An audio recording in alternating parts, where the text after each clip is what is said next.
मेरे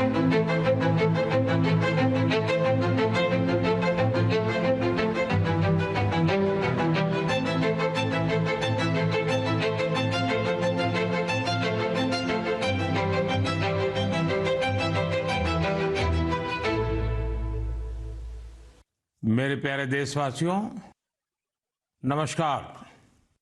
2025 बस अब तो आ ही गया है, दरवाजे पर दस्तक दे ही रहा है। 2025 में 26 जनवरी को हमारे संविधान को लागू हुए 75 वर्ष होने जा रहे हैं। हम सभी के लिए बहुत गौरव की बात है। हमारे संविधान निर्माताओं ने हमें जो संविधान सौंपा है वो समय की हर कसौटी पर खरा उतरा है। संविधान हमारे लिए गाइडिंग लाइट है, हमारा मार्गदर्शक है। ये भारत का संविधान ही है जिसकी वजह से मैं आज यहाँ हूँ, आपसे बात कर पा रहा हूँ। इस साल 26 नवंबर को संविधान दिवस से एक साल तक चलने वाली कई एक्टिविटीज शुरू हुई हैं। देश के नागरिकों को संविधान की विरासत से जोड़ने के लिए constitution75.com नाम से एक खास वेबसाइट भी बनाई गई है। इसमें आप संविधान की प्रस्तावना पढ़कर अपना वीडियो अपलोड कर सकते हैं। अलग अलग भाषाओं में संविधान पढ़ सकते हैं। संविधान के बारे में प्रश्न भी पूछ सकते हैं। मन की बात के श्रोताओं से, स्कूल में पढ़ने वाले बच्चों से, कॉलेज में जाने वाले युवाओं से मेरा आग्रह है, इस वेबसाइट पर जरूर जाकर देखें, इसका हिस्सा बने। साथियों, अगले महीने 13 तारीख से प्रयागराज में महाकुंभ भी होने जा रहा है। इस समय वहां संगम तट पर जबरदस्त तैयारियां चल रही है। मुझे याद है, अभी कुछ दिन पहले जब मैं प्रयागराज गया था तो हेलीकॉप्टर से पूरा कुंभ क्षेत्र देखकर दिल प्रसन्न हो गया था। इतना विशाल, इतना सुंदर, इतनी भव्यता। साथियों, महाकुंभ की विशेषता केवल इसकी विशालता में ही नहीं है, कुंभ की विशेषता इसकी विविधता में भी है। इस आयोजन में करोड़ों लोग एक साथ एकत्रित होते हैं। लाखों संत, हजारों परंपराएं, सैकड़ों संप्रदाय, अनेकों अखाड़े, हर कोई इस आयोजन का हिस्सा बनता है। कहीं कोई भेदभाव नहीं दिखता है, कोई बड़ा नहीं होता है, कोई छोटा नहीं होता है। अनेकता में एकता का ऐसा दृश्य विश्व में कहीं और देखने को नहीं मिलेगा। इसलिए हमारा कुंभ एकता का महाकुंभ भी होता है। इस बार का महाकुंभ भी एकता के महाकुंभ के मंत्र को सशक्त करेगा। मैं आप सबसे कहूंगा, जब हम कुंभ में शामिल हो तो एकता के इस संकल्प को अपने साथ लेकर वापस आए। हम समाज में विभाजन और विद्वेष के भाव को नष्ट करने का संकल्प भी लें।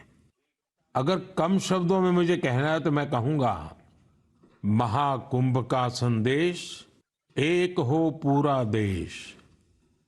महाकुंभ का संदेश, एक हो पूरा देश। और अगर दूसरे तरीके से कहना है तो मैं कहूंगा, गंगा की अविरल धारा, न बटे समाज हमारा। गंगा की अविरल धारा, न बटे समाज हमारा। साथियों, इस बार प्रयागराज में देश और दुनिया के श्रद्धालु डिजिटल महाकुंभ के भी साक्षी बनेंगे। डिजिटल नेविगेशन की मदद से आपको अलग अलग घाट, मंदिर, साधुओं के अखाड़ों तक पहुंचने का रास्ता मिलेगा। यही नेविगेशन सिस्टम आपको पार्किंग तक पहुंचने में भी मदद करेगा। पहली बार कुंभ आयोजन में एआई चैटबॉट का प्रयोग होगा। एआई चैटबॉट के माध्यम से 11 भारतीय भाषाओं में कुंभ से जुड़ी हर तरह की जानकारी हासिल की जा सकेगी।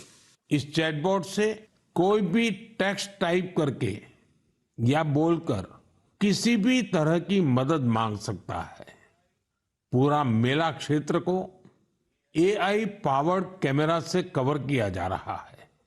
कुंभ में अगर कोई अपने परिचित से बिछड़ जाएगा तो इन कैमरों से उन्हें खोजने में भी मदद मिलेगी। श्रद्धालुओं को digital lost and found centre की सुविधा भी मिलेगी। श्रद्धालुओं को मोबाइल पर गवर्नमेंट अप्रूव्ड टूर पैकेजेस, ठहरने की जगह और होम स्टे के बारे में भी जानकारी दी जाएगी। आप भी महाकुंभ में जाएं तो इन सुविधाओं का लाभ अवश्य उठाएं। और हाँ, हैशटैग एकता का महाकुंभ के साथ अपनी सेल्फी जरूर अपलोड करिएगा। साथियों, मन की बात यानी MKB में अब बात KTB की। जो बड़े बुजुर्ग हैं उनमें से बहुत से लोगों को KTB के बारे में पता नहीं होगा, लेकिन जरा बच्चों से पूछिए। KTB उनके बीच बहुत ही सुपरहिट है। KTB यानी क्रश, त्रुश और बाल्टी बॉय। आपको शायद पता होगा, बच्चों की पसंदीदा एनिमेशन सीरीज और उसका नाम है KTB भारत है हम। और अब इसका दूसरा सीजन भी आ गया है। ये 3 एनिमेशन कैरेक्टर हमें भारतीय स्वतंत्रता संग्राम के उन नायक नायिकाओं के बारे में बताते हैं जिनकी ज्यादा चर्चा नहीं होती। हाल ही में इसका सीजन 2 बड़े ही खास अंदाज में international film festival of India Goa में लॉन्च हुआ। सबसे शानदार बात यह है कि ये सीरीज न सिर्फ भारत की कई भाषाओं में बल्कि विदेशी भाषाओं में भी प्रसारित होती है। इसे दूरदर्शन के साथ साथ अन्य OTT प्लेटफॉर्म पर भी देखा जा सकता है। साथियों, हमारी एनिमेशन फिल्मों की, रेगुलर फिल्मों की, टीवी सीरियल्स की पॉपुलैरिटी दिखाती है कि भारत की क्रिएटिव इंडस्ट्री में कितनी क्षमता है। यह इंडस्ट्री न सिर्फ देश की प्रगति में बड़ा योगदान दे रही है, बल्कि हमारी इकोनॉमी को भी नई ऊंचाइयों पर ले जा रही है। हमारी फिल्म एंड एंटरटेनमेंट इंडस्ट्री बहुत विशाल है। देश की कितनी ही भाषाओं में फिल्में बनती हैं, क्रिएटिव कंटेंट बनता है। मैं अपनी फिल्म और एंटरटेनमेंट इंडस्ट्री को इसलिए भी बधाई देता हूं क्योंकि उसने एक भारत श्रेष्ठ भारत के भाव को सशक्त किया है। साथियों, वर्ष 2024 में हम फिल्म जगत की कई महान हस्तियों की 100वीं जयंती मना रहे हैं। इन विभूतियों ने भारतीय सिनेमा को विश्व स्तर पर पहचान दिलाई। राज कपूर जी ने फिल्मों के माध्यम से दुनिया को भारत के सॉफ्ट पावर से परिचित कराया। रफी साहब की आवाज में वो जादू था जो हर दिल को छू लेता था। उनकी आवाज अद्भुत थी। भक्ति गीत हो या रोमांटिक सॉन्ग्स, दर्द भरे गाने हो, हर इमोशन को उन्होंने अपनी आवाज से जीवंत कर दिया। एक कलाकार के रूप में उनकी महानता का अंदाजा इसी से लगाया जा सकता है कि आज भी युवा पीढ़ी उनके गानों को उतनी ही शिद्दत से सुनती है। यही तो है टाइमलेस आर्ट की पहचान। अक्कीनेनी नागेश्वर राव गारू ने तेलुगु सिनेमा को नई ऊंचाइयों तक पहुंचाया है। उनकी फिल्मों ने भारतीय परंपराओं और मूल्यों को बखूबी प्रस्तुत किया। तपन सिन्हा जी की फिल्मों ने समाज को एक नई दृष्टि दी। उनकी फिल्मों में सामाजिक चेतना और राष्ट्रीय एकता का संदेश रहता था। हमारी पूरी फिल्म इंडस्ट्री के लिए इन हस्तियों का जीवन प्रेरणा जैसा है। साथियों, मैं आपको एक और खुशखबरी देना चाहता हूं। भारत की क्रिएटिव टैलेंट को दुनिया के सामने रखने का एक बहुत बड़ा अवसर आ रहा है। अगले साल हमारे देश में पहली बार world audio visual entertainment summit यानी वेव समिट का आयोजन होने वाला है। आप सभी ने दावोस के बारे में सुना होगा, जहां दुनिया के अर्थ जगत के महारथी जुटते हैं। उसी तरह वेव समिट में दुनिया भर के मीडिया और एंटरटेनमेंट इंडस्ट्री के दिग्गज क्रिएटिव वर्ल्ड के लोग भारत आएंगे। यह समिट भारत को ग्लोबल कंटेंट क्रिएशन का हब बनाने की दिशा में एक महत्वपूर्ण कदम है। मुझे यह बताते हुए गर्व हो रहा है, इस समिट की तैयारी में हमारे देश के यंग क्रिएटर्स भी पूरे जोश से जुड़ रहे हैं। जब हम $5 ट्रिलियन इकोनॉमी की ओर बढ़ रहे हैं, तब हमारी क्रिएटर इकोनॉमी एक नई एनर्जी ला रही है। मैं भारत की पूरी एंटरटेनमेंट और क्रिएटिव इंडस्ट्री से आग्रह करूंगा, चाहे आप यंग क्रिएटर हो या एस्टैब्लिश्ड आर्टिस्ट, बॉलीवुड से जुड़े हो या रीजनल सिनेमा से, टीवी इंडस्ट्री के प्रोफेशनल हो या एनिमेशन के एक्सपर्ट, गेमिंग से जुड़े हो या एंटरटेनमेंट टेक्नोलॉजी के इनोवेटर, आप सभी वेव समिट का हिस्सा बने।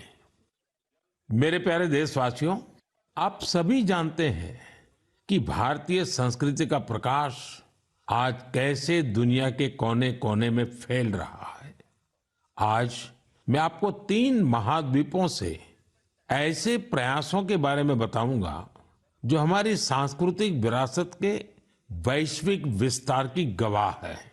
ये सभी एक दूसरे से मीलों दूर हैं, लेकिन भारत को जानने और हमारी संस्कृति से सीखने की उनकी ललक एक जैसी है। साथियों, पेंटिंग्स का संसार जितना रंगों से भरा होता है, उतना ही खूबसूरत होता है। आप में से जो लोग टीवी के माध्यम से मन की बात से जुड़े हैं, वे अभी कुछ पेंटिंग्स टीवी पर देख भी सकते हैं। इन पेंटिंग्स में हमारे देवी देवता, नृत्य की कलाएं और महान विभूतियों को देखकर आपको बहुत अच्छा लगेगा।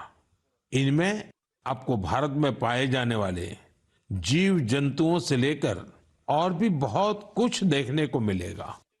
इनमें ताजमहल की एक शानदार पेंटिंग भी शामिल है, जिसे 13 साल की एक बच्ची ने बनाया है। आपको ये जानकर हैरानी होगी कि इस दिव्यांग बच्ची ने अपने मुंह से इस पेंटिंग को तैयार किया है। सबसे दिलचस्प बात यह है कि इन पेंटिंग्स को बनाने वाले भारत के नहीं, बल्कि इजिप्ट के स्टूडेंट्स हैं, वहां के विद्यार्थी हैं। कुछ ही हफ्ते पहले इजिप्ट के करीब 23,000 स्टूडेंट्स ने एक पेंटिंग प्रतियोगिता में हिस्सा लिया था। वहां उन्हें भारत की संस्कृति और दोनों देशों के ऐतिहासिक संबंधों को बताने वाली पेंटिंग तैयार करनी थी। मैं इस प्रतियोगिता में हिस्सा लेने वाले सभी युवाओं की सराहना करता हूं। उनकी क्रिएटिविटी की जितनी भी प्रशंसा की जाए वो कम है। साथियों, दक्षिण अमेरिका का एक देश है पराग्वे। वहां रहने वाले भारतीयों की संख्या 1,000 से ज्यादा नहीं होगी। पराग्वे में एक अद्भुत प्रयास हो रहा है। वहां भारतीय दूतावास में Erica Huber free Ayurveda consultation देती है। आयुर्वेद की सलाह लेने के लिए आज उनके पास स्थानीय लोग भी बड़ी संख्या में पहुंच रहे हैं। एरिका ह्यूबर ने भले ही इंजीनियरिंग की पढ़ाई की हो, लेकिन उनका मन तो आयुर्वेद में ही बसता है। उन्होंने आयुर्वेद से जुड़े कोर्सेज किए थे और समय के साथ वे इसमें पारंगत होती चली गई। साथियों, ये हमारे लिए बहुत गर्व की बात है कि दुनिया की सबसे प्राचीन भाषा तमिल है और हर हिंदुस्तानी को इसका गर्व है। दुनिया भर के देशों में इसे सीखने वालों की संख्या लगातार बढ़ रही है। पिछले महीने के आखिर में फिजी में भारत सरकार के सहयोग से तमिल टीचिंग प्रोग्राम शुरू हुआ। बीते 80 वर्षों में यह पहला अवसर है जब फिजी में तमिल के ट्रेन टीचर्स इस भाषा को सिखा रहे हैं। मुझे ये जानकर अच्छा लगा कि आज फिजी के स्टूडेंट्स तमिल भाषा और संस्कृति को सीखने में काफी दिलचस्पी ले रहे हैं। साथियों, ये बातें, ये घटनाएं सिर्फ सफलता की कहानियां नहीं है, ये हमारी सांस्कृतिक विरासत की भी गाथाएं हैं। ये उदाहरण हमें गर्व से भर देते हैं। आर्ट से आयुर्वेद तक और लैंग्वेज से लेकर म्यूजिक तक भारत में इतना कुछ है जो दुनिया में छा रहा है। साथियों, सर्दी के इस मौसम में देश भर से खेल और फिटनेस को लेकर कई एक्टिविटीज हो रही हैं। मुझे खुशी है कि लोग फिटनेस को अपनी दिनचर्या का हिस्सा बना रहे हैं। कश्मीर में स्कीइंग से लेकर गुजरात में पतंगबाजी तक हर तरफ खेल का उत्साह देखने को मिल रहा है। संडे ऑन साइकिल और साइकिलिंग ट्यूसडे जैसे अभियानों से साइकिलिंग को बढ़ावा मिल रहा है।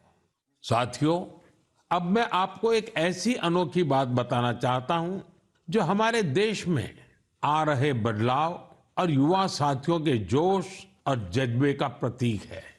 क्या आप जानते हैं कि हमारे बस्तर में एक अनूठा ओलंपिक शुरू हुआ है? जी हां, पहली बार हुए बस्तर ओलंपिक से बस्तर में एक नई क्रांति जन्म ले रही है। मेरे लिए ये बहुत ही खुशी की बात है कि बस्तर ओलंपिक का सपना साकार हुआ है। आपको भी ये जानकर अच्छा लगेगा कि यह उस क्षेत्र में हो रहा है जो कभी माओवादी हिंसा का गवाह रहा है। बस्तर ओलंपिक का शुभंकर है वन भैंसा और पहाड़ी मैना। इसमें बस्तर की समृद्ध संस्कृति की झलक दिखती है। इस बस्तर खेल महाकुंभ का मूल मंत्र है करसायता बस्तर, बरसायता बस्तर, यानी खेलेगा बस्तर, जीतेगा बस्तर। पहली ही बार में बस्तर ओलंपिक में 7 जिलों के 1,65,000 खिलाड़ियों ने भाग लिया है। यह सिर्फ एक आंकड़ा नहीं है, यह हमारे युवाओं के संकल्प की गौरव गाथा है। एथलेटिक्स, तीरंदाजी, badminton, football, hockey, weightlifting, karate, kabaddi, kho kho और वॉलीबॉल, हर खेल में हमारे युवाओं ने अपनी प्रतिभा का परचम लहराया है। कारी कश्यप जी की कहानी मुझे बहुत प्रेरित करती है। एक छोटे से गांव से आने वाली कारी जी ने तीरंदाजी में रजत पदक जीता है। वे कहती है, बस्तर ओलंपिक ने हमें सिर्फ खेल का मैदान ही नहीं, जीवन में आगे बढ़ने का अवसर दिया है। सुकमा की पायल कवासी जी की बात भी कम प्रेरणादायक नहीं है। जेवलिन थ्रो में स्वर्ण पदक जीतने वाली पायल जी कहती हैं, अनुशासन और कड़ी मेहनत से कोई भी लक्ष्य असंभव नहीं है। सुकमा के दोरनापाल के पुनेम सन्ना जी की कहानी तो नए भारत की प्रेरक कथा है। एक समय नक्सली प्रभाव में आए पुनेम जी आज व्हील चेयर पर दौड़कर मेडल जीत रहे हैं। उनका साहस और हौसला हर किसी के लिए प्रेरणा है। कोंडा गांव के तीरंदाज रंजू सौरी जी को बस्तर यूथ आइकॉन चुना गया है। उनका मानना है बस्तर ओलंपिक दूर दराज के युवाओं को राष्ट्रीय मंच तक पहुंचाने का अवसर दे रहा है। साथियों, बस्तर ओलंपिक केवल एक खेल आयोजन नहीं है, यह एक ऐसा मंच है जहां विकास और खेल का संगम हो रहा है, जहां हमारे युवा अपनी प्रतिभा को निखार रहे हैं और एक नए भारत का निर्माण कर रहे हैं। मैं आप सभी से आग्रह करता हूं, अपने क्षेत्र में ऐसे खेल आयोजनों को प्रोत्साहित करें। हैशटैग खेलेगा भारत जीतेगा भारत के साथ अपने क्षेत्र की खेल प्रतिभाओं की कहानियां साझा करें। स्थानीय खेल प्रतिभाओं को आगे बढ़ने का अवसर दें। याद रखिए, खेल से न केवल शारीरिक विकास होता है, बल्कि ये स्पोर्ट्समैन स्पिरिट से समाज को जोड़ने का भी एक सशक्त माध्यम है। तो खूब खेलिए, खूब खेलिए। मेरे प्यारे देशवासियों, भारत की दो बड़ी उपलब्धियां आज विश्व का ध्यान आकर्षित कर रही हैं। इन्हें सुनकर आपको भी गर्व महसूस होगा। ये दोनों सफलताएं स्वास्थ्य के क्षेत्र में मिली हैं। पहली उपलब्धि मिली है मलेरिया से लड़ाई में। मलेरिया की बीमारी 4000 वर्षों से मानवता के लिए एक बड़ी चुनौती रही है। आजादी के समय भी यह हमारी सबसे बड़ी स्वास्थ्य चुनौतियों में से एक थी। 1 महीने से लेकर 5 साल तक के बच्चों की जान लेने वाली सभी संक्रामक बीमारियों में मलेरिया का तीसरा स्थान है। आज मैं संतोष से कह सकता हूं कि देशवासियों ने मिलकर इस चुनौती का दृढ़ता से मुकाबला किया है। विश्व स्वास्थ्य संगठन WHO की रिपोर्ट कहती है, भारत में 2015 से 2023 के बीच मलेरिया के मामलों और इससे होने वाली मौतों में 80% की कमी आई है। यह कोई छोटी उपलब्धि नहीं है। सबसे सुखद बात यह है, यह सफलता जन जन की भागीदारी से मिली है। भारत के कोने कोने से, हर जिले से हर कोई इस अभियान का हिस्सा बना है। असम में जोरहाट के चाय बागानों में मलेरिया 4 साल पहले तक लोगों की चिंता की एक बड़ी वजह बना हुआ था, लेकिन जब इसके उन्मूलन के लिए चाय बागान में रहने वाले एकजुट हुए तो इसमें काफी हद तक सफलता मिलने लगी। अपने इस प्रयास में उन्होंने टेक्नोलॉजी के साथ साथ सोशल मीडिया का भी भरपूर इस्तेमाल किया है। इसी तरह हरियाणा के कुरुक्षेत्र जिले ने मलेरिया पर नियंत्रण के लिए बड़ा अच्छा मॉडल पेश किया। यहाँ मलेरिया की मॉनिटरिंग के लिए जन भागीदारी काफी सफल रही है। नुक्कड़ नाटक और रेडियो के जरिए ऐसे संदेशों पर जोर दिया गया जिससे मच्छरों की ब्रीडिंग कम करने में काफी मदद मिली है। देश भर में ऐसे प्रयासों से ही हम मलेरिया के खिलाफ जंग को और तेजी से आगे बढ़ा पाए हैं। साथियों, अपनी जागरूकता और संकल्प शक्ति से हम क्या कुछ हासिल कर सकते हैं, इसका दूसरा उदाहरण है कैंसर से लड़ाई। दुनिया के मशहूर मेडिकल जर्नल लैंसेट की स्टडी वाकई बहुत उम्मीद बढ़ाने वाली है। इस जर्नल के मुताबिक अब भारत में समय पर कैंसर का इलाज शुरू होने की संभावना काफी बढ़ गई है। समय पर इलाज का मतलब है कैंसर मरीज का ट्रीटमेंट 30 दिनों के भीतर ही शुरू हो जाना। और इसमें बड़ी भूमिका निभाई है आयुष्मान भारत योजना ने। इस योजना की वजह से कैंसर के 90% मरीज समय पर अपना इलाज शुरू करा पाए हैं। ऐसा इसलिए हुआ है क्योंकि पहले पैसे के अभाव में गरीब मरीज कैंसर की जांच में, उसके इलाज से कतराते थे। अब आयुष्मान भारत योजना उनके लिए बड़ा संबल बनी है। अब वो आगे बढ़कर अपना इलाज कराने के लिए आ रहे हैं। आयुष्मान भारत योजना ने कैंसर के इलाज में आने वाली पैसों की परेशानी को काफी हद तक कम किया है। अच्छा ये भी है कि आज समय पर कैंसर के इलाज को लेकर लोग पहले से कहीं अधिक जागरूक हुए हैं। यह उपलब्धि जितनी हमारे हेल्थ केयर सिस्टम की है, डॉक्टरों, नर्सों और टेक्निकल स्टाफ की है, उतनी ही आप सभी मेरे नागरिक भाई बहनों की भी है। सबके प्रयास से कैंसर को हराने का संकल्प और मजबूत हुआ है। इस सफलता का क्रेडिट उन सभी को जाता है जिन्होंने जागरूकता फैलाने में अपना अहम योगदान दिया है। कैंसर से मुकाबले के लिए एक ही मंत्र है, अवेयरनेस, एक्शन और एश्योरेंस।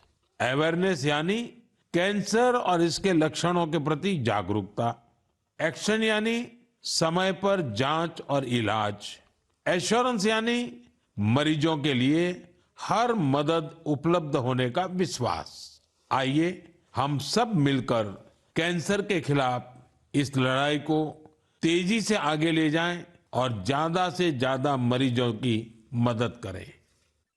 मेरे प्यारे देशवासियों, आज मैं आपको उड़ीसा के कालाहांडी के एक ऐसे प्रयास की बात बताना चाहता हूं जो कम पानी और कम संसाधनों के बावजूद सफलता की नई गाथा लिख रहा है। यह है कालाहांडी की सब्जी क्रांति। जहां कभी किसान पलायन करने को मजबूर थे, वहीं आज कालाहांडी का गोला मुंडा ब्लॉक एक वेजिटेबल हब बन गया है। यह परिवर्तन कैसे आया? इसकी शुरुआत सिर्फ 10 किसानों के एक छोटे से समूह से हुई।